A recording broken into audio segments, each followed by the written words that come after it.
Good evening. My name is Ann Pava, and I'm from West Hartford, Connecticut.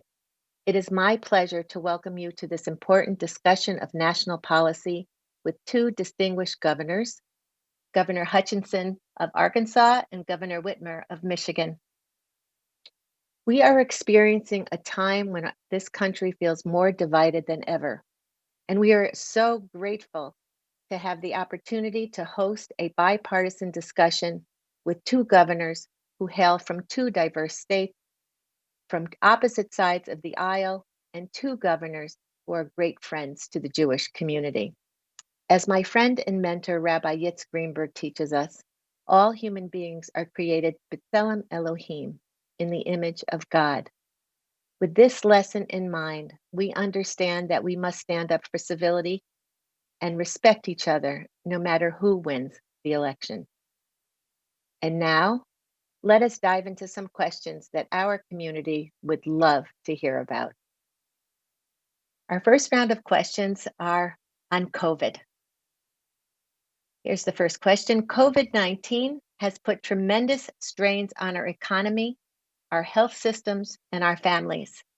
As governors, you are on the front lines every day, charged with running complex government agencies, delivering services far and wide, and bringing communities together. Can you each share with us some of the major challenges you face as governors in leading your states through COVID-19, through the COVID-19 crisis, to ensure the health of your residents and stabilities of your economies? Governor Hutchinson, can we ask you to answer first? Sure, and also want to thank the Jewish Federation for hosting this, and I'm delighted to be with my colleague, Governor Whitmer from Michigan, and it is good to continue a bipartisan dialogue on issues that are important to our country. You know, during this time, it's been amazing that the governors have had such a key role to play, and we have learned from each other. We've watched each other, we've communicated, and that's been very, very helpful to us. You know, in terms of Arkansas and the challenges that we have faced, is just like every other area. It's the economy, it is personal, it's families, it's isolation issues, and it's the length of this and the unpredictability of this virus that's made it particularly challenging. And we've had to make a number of tough decisions here in Arkansas. We actually kept our economy open. We did not have shelter-in-place orders. And, you know, looking back for us, that was a good decision because we did not lose 100,000 jobs that we could have lost otherwise. And then it was, you know, a tough decision for a southern state whenever we issued a mask mandate. I did issue a mask mandate, which the scientists said that's the right thing to do. It was not met with overwhelming gratitude for that mandate, but it was necessary and it's made a difference for Arkansas. And then the third really challenging decision was opening up schools. We opened up our schools here in Arkansas in classroom instruction as well as virtual. We're trying to keep our economy moving. People are working. And we think that's important for our future as well as staying healthy. Thank you. Governor Whitmer? Yes, well, thank you for having me. I'm so pleased to be with the Federation and with my colleague, Governor Hutchinson. It is, I'm so grateful to be here. And I will echo some of the comments that my colleague just made. You know, in the midst of COVID-19, there's no question that the nation's governors have done a lot of work together. We've been doing a lot of similar work in our various states, although our states are very different. And I think that's part of one of the great lessons of COVID-19 is I've come to really rely on and value the relationships that I have with other governors on both sides of the aisle.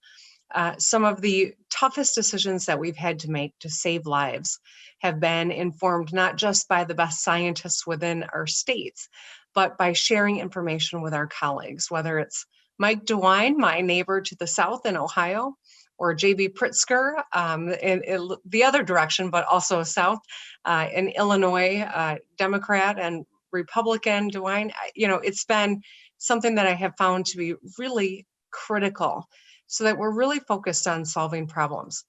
And I'm proud of the work that we've done in Michigan. I'm concerned, as every governor in the nation is, about COVID and a second wave. And that's why we're going to work so hard to mitigate the potential and the severity of what many think will very likely be a second wave. And that's where our work remains centered.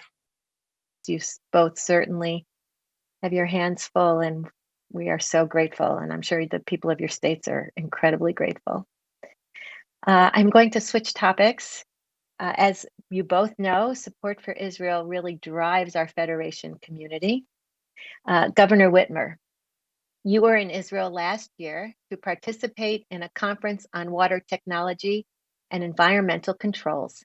So I have a little three-part question for you there. Why did you make Israel your first overseas trip? Was this your first time in Israel? And what did you think? So I had been to Israel. My father took my brother and sister and me when we were in college, but that was a long time ago. And so when I had the opportunity to go and to make this my first international trip as the governor of Michigan, I jumped at the opportunity.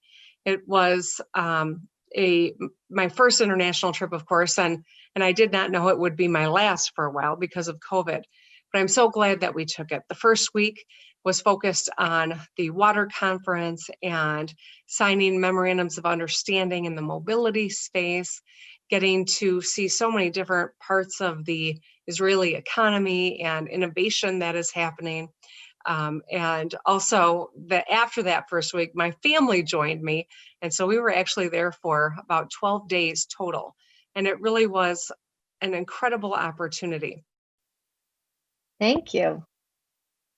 Governor Hutchinson, you signed 2 bills into law strengthening the state of Arkansas's economic ties with Israel. One allows Arkansas to invest in Israel bonds, and the other prohibits state and local governments from contracting with or investing in companies that boycott Israel. First of all, thank you for that. The question is, with such a small Jewish population in the state, can you discuss why this was important to you? Thank you. And we do have a small Jewish population, but we value that diversity. We value the Jewish community as being part of our larger state community, and it's a joy of mine to participate with them in a number of religious activities and holy days as well.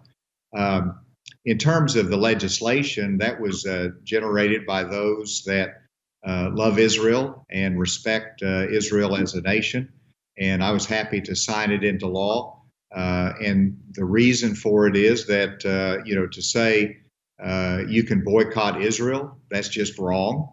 It is anti-Semitic. It is wrong and fundamentally. And so we did not want to support or do business with companies that boycott Israel as a state. And then secondly, we also signed into law the opportunity to invest our state bonds with Israel. And so to buy Israel bonds through our state treasury, that is something that gives us a good return, but also shows the respect for Israel. On behalf of Jewish Federations of North America and the Jewish communities of Arkansas and Michigan in particular, I want to personally thank you for taking the time to speak to us tonight. And of course, I want to personally thank you. We all want to thank you for what you are doing for our country.